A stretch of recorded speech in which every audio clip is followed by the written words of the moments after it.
अस्सलाम वालेकुम नाज़रीन। पहले तो मैं ये बता देता हूँ कि अस्सलाम वालेकुम का माना क्या होता है। आज का भी टॉपिक बहुत बड़ा है। अस्सलाम वालेकुम का माना होता है खुदा तुमको सलामत रखे, एक नॉलेज हो गया। और हिंदी में इसी का माना होता है ईश्वर तुमको सलामत रखे। एक बहुत बड़ी दुआ देता है इंसान।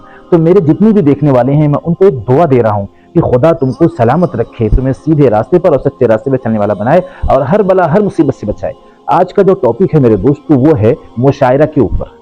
इसलिए कि हम एक ही टॉपिक पर अगर चलेंगे, एक ही लाइन पर अगर चलेंगे, तो सारी बातें आप तक नहीं पहुंचाई जा सकेंगी। और ये हमारी जिम्मेदारी है कि हर मुद्दे पर, हर टॉपिक पर वीडियो बनाकर सही और गलत का फैसला करना मेरे दोस्तों हर इंसान की जिम्मेदारी। और लोग कर भी रहे हैं, मैं उनका शुक्रगुजार हूं और मैं भी कोशिश कर रहा हूं आप तक पैगाम पहुंचाने की। आज आखिर तक बने रहना है। जितने भी मुशायरा के शौकीन लोग हैं और सुनने वाले हैं, कराने वाले हैं, आज नहीं जाएंगे वीडियो को छोड़कर, इसलिए कि एक एक बात अगर जल्दी जल्दी हम समझने के लिए तैयार नहीं हुए तो मौत फिर सर पर खड़ी है। और जिंदगी की एक सांस का भरोसा नहीं है, पानी के बुल्ले का तो भरोसा है कि थोड़ी देर में फूटेगा, लेकिन आपकी मौत उसके पहले आ सकती है। इसलिए आपको एक एक टॉपिक, एक एक मुद्दे पर, वीडियो पर बने रहना है, अपनी पूरी ताकत, पूरी सलाहियत झोंकना है और अपने रब को नाराज करने से बचना है और लोगों को बचाना है। इसलिए कि हम दुनिया में अपने रब को राजी करने आए हैं।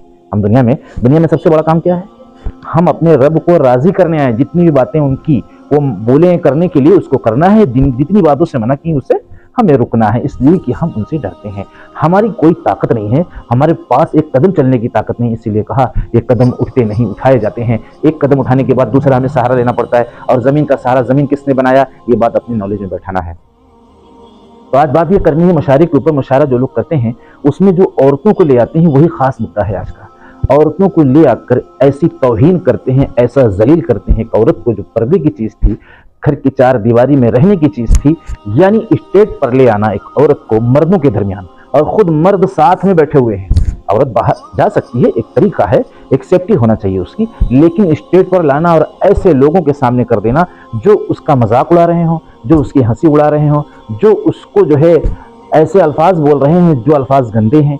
किसी की तो बहन बेटी होगी मेरे भाई, कभी आप अपनी बेटी को उस स्टेज पर खड़ा करके और ऐसे नौजवानों के सामने करो और उसके मजाक उड़ाने पर, उसके जो है शोर गुल पर आप थोड़ा खुश होकर दिखाओ, थोड़ा हंस कर दिखाओ। कभी तो अपने दिल से पूछो कि काश के आपकी अगर वो बेटी होती, काश के आपकी वो बहन होती। मजमे से भी आपको कहना है, मुझे कहना है, काश के वो तुम्हारी बेटी होती, तुम्हारी बहन होती, तो तुम इस तरीके से उसका उड़ता हुआ मजाक देखकर क्या महसूस करती, क्या दिल पर गुजरती आपकी? आप खुद इसका फैसला कर लो। तो मैं ऐसे मुशायरे के शौकीन लोगों से गुजारिश करता हूँ कि स्टेज पर औरतों को मत लाओ यार। बहुत तौहीन होती है, बहुत बेइज्जती होती है। वो थोड़ी देर की इज्जत सिर्फ हमें समझ में नहीं आ रहा, इसलिए कहा कि जो दिखता है वही बिकता है। इज्जत यहाँ नहीं है, इज्जत तो हम सब के रब के कानून के मानने में है। वो तो इज्ज मन तशा, वो तो जिल्ल मन तशा। हम सबका रब जिसे चाहेगा इज्जत देगा। और इज्जत कैसे मिलेगी? जब उसकी बात मानेंगे। यहाँ पर उसकी नाफरमानी हो रही। इतने मर्दों के बीच एक गैर औरत, अरे आपकी बीवी अगर वहां होती, बहुत से लोग हैं ना उसी मुशायरे में शामिल है, लेकिन अपनी औरत को किसी का सामना करने नहीं देते। चाहे उनका दोस्त कितना भी नाराज हो जाए, चाहे उनका रिश्तेदार कितना भी नाराज हो जाए, लेकिन वो सामना नहीं करने देते, इतने पाबंद है। लेकिन वहीं पर वो शख्स एक औरत के दरमियान बैठा हुआ है, उसकी जो लाली को देख रहा है, उसके मेकअप को देख रहा है, उसकी जुल्फों को देख रहा है। ये मेरे दोस्तों ये दोगली बात हो गई कि अपनी बीवी के लिए तो आप पसंद नहीं करते, लेकिन किसी की बीवी के लिए वो पसंद कर रहे हो। आप उसको आप कुछ और समझ रहे हो, अपना जो है टाइम पास समझ रहे हो। किसी की तो बेटी होगी, किसी की तो बीवी होगी। इसीलिए कहा कि ऐसा महसूस करो अपने अंदर, नहीं तो खुदा के यहाँ बहुत बड़ी पकड़ होगी। हम औरतों को स्टेज पर लाने के लिए दुनिया में आए हैं कि हम अपने थोड़ी देर के लिए जो है ऐश, थोड़ी देर के लिए लज्जत, थोड़ी देर के लिए अपने प्यास को बुझा सकें। हम जहन्नम की उस आग से डरना नहीं जानते जिसकी गहराई इतनी है कि अगर एक पत्थर छोड़ा जाए तो 70 साल के बाद वो पत्थर उसकी गहराई में पहुंचेगा। मेरे दोस्तों, थोड़ी सी ऊंचाई से हम जब देखते हैं तो हमें चक्कर आने लगता है, बड़ी जैसे घबराहट होने लगती है। अरे भैया मैं इतने ऊपर नहीं जाऊंगा, इतने ऊपर से मैं नहीं देखूंगा, मैं इतने ऊपर से नहीं चल सकता। 70 साल उस पत्थर के जाने में लगेगा। अब सोचो कि जब हमको डाला जाएगा तो हमारा क्या हाल होगा। हमें जो है बहुत गहरे कुएं की तरफ झांक नहीं पा रहे हैं आज। नहीं, मुझे नहीं देखना है, मैं इतनी ऊंचाई से इतनी गहराई में नहीं देख सकता। आज तो अपने आप को बचा रहे हो, सेफ कर रहे हो, घर जाके सो रहे हो और अपने जो है गाड़ी बगलों में मगन हो, अपने दोस्तों में मगन हो। लेकिन एक वक्त आएगा कि वो 70 साल की गहराई में अगर हमारे अमाल अच्छे नहीं रहे तो हमको भी डाला जाएगा। तो उन बहन बेटियों से मैं गुजारिश करता हूँ कि तुम किस चक्कर में पड़ी हो? मतलब तुम अपने रब को राजी करने आई हो कि ये 4 लोगों को राजी करने आई हो, ये मजमे को राजी करने आई हो? जो है आपका जो मजाक उड़ रहा है उस पर आप खुश हैं?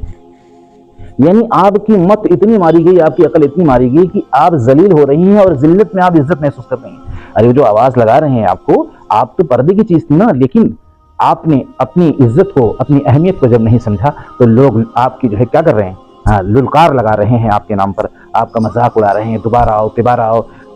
अरे ये कहाँ से बर्दाश्त करने वाली बात है। लेकिन वही है कि जो दिखता है वो बिकता है।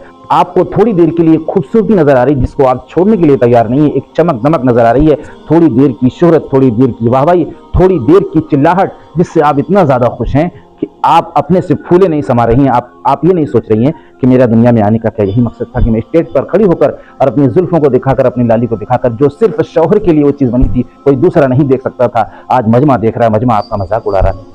आपको जो है बज़ाहिर इज्जत नजर आ रही है, उसमें इज्जत नहीं है मेरी बहनों।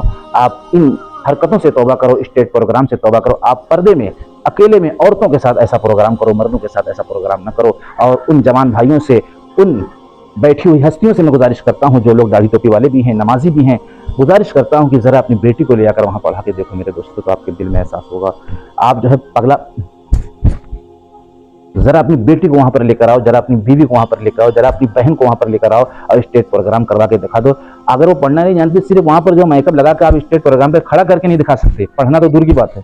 आपके अंदर इतनी गैरत है, लेकिन गैरत सिर्फ आपकी अपने परिवार के लिए है, वो भी तो किसी का परिवार, उसके लिए भी तो गैरत होनी चाहिए। तो ये अकेले का काम नहीं है मेरे भाई, इसमें सारे लोगों को मदद करनी होगी, हेल्प करनी होगी और इस बुराई के खत्म करने की जिम्मेदारी उड़नी होगी और साथ देना पड़ेगा मेरे भाई। आप यूट्यूब, आप मेरे चैनल से जुड़ो और बहुत बड़ी तादाद में वीडियो को शेयर करने की कोशिश करो। मैं भी नया हूँ, पूरी सेटिंग, पूरी तरतीब को मुझे पता नहीं है। मैं ये जानता हूँ कि आप देखेंगे, शेयर करेंगे तो बहुत बड़ी तादाद में बात पहुंचाई जा सकेगी और लोग जहन्नम के रास्ते से बचकर जन्नत के रास्ते पर चलने वाले बनेंगे। मैं वाहवाही और शोहरत के लिए अगर ये वीडियो बनाया हूँ तो खुदा मुझसे पूछेगा, आप अपने आप से इत्मीनान में रहिए, खुदा मुझसे पूछेगा, आप मत घबराइए। आप ये मत समझिए कि मैं अपना व्यूज बढ़ाने के लिए, यूट्यूब पे शोहरत हासिल करने के लिए बनाया हूँ। मैं इस बात को जानता हूँ कि कितना दर्द है मेरे सीने में। मेरे दोस्तों, ये उसी रब का फजल है जो दर्द आया, ऐसा नहीं कि अपने से दर्द आ गया, ये उसी का फजल है मेरे दोस्तों। बहुत बड़ी तादाद में शेयर करो। अस्सलाम।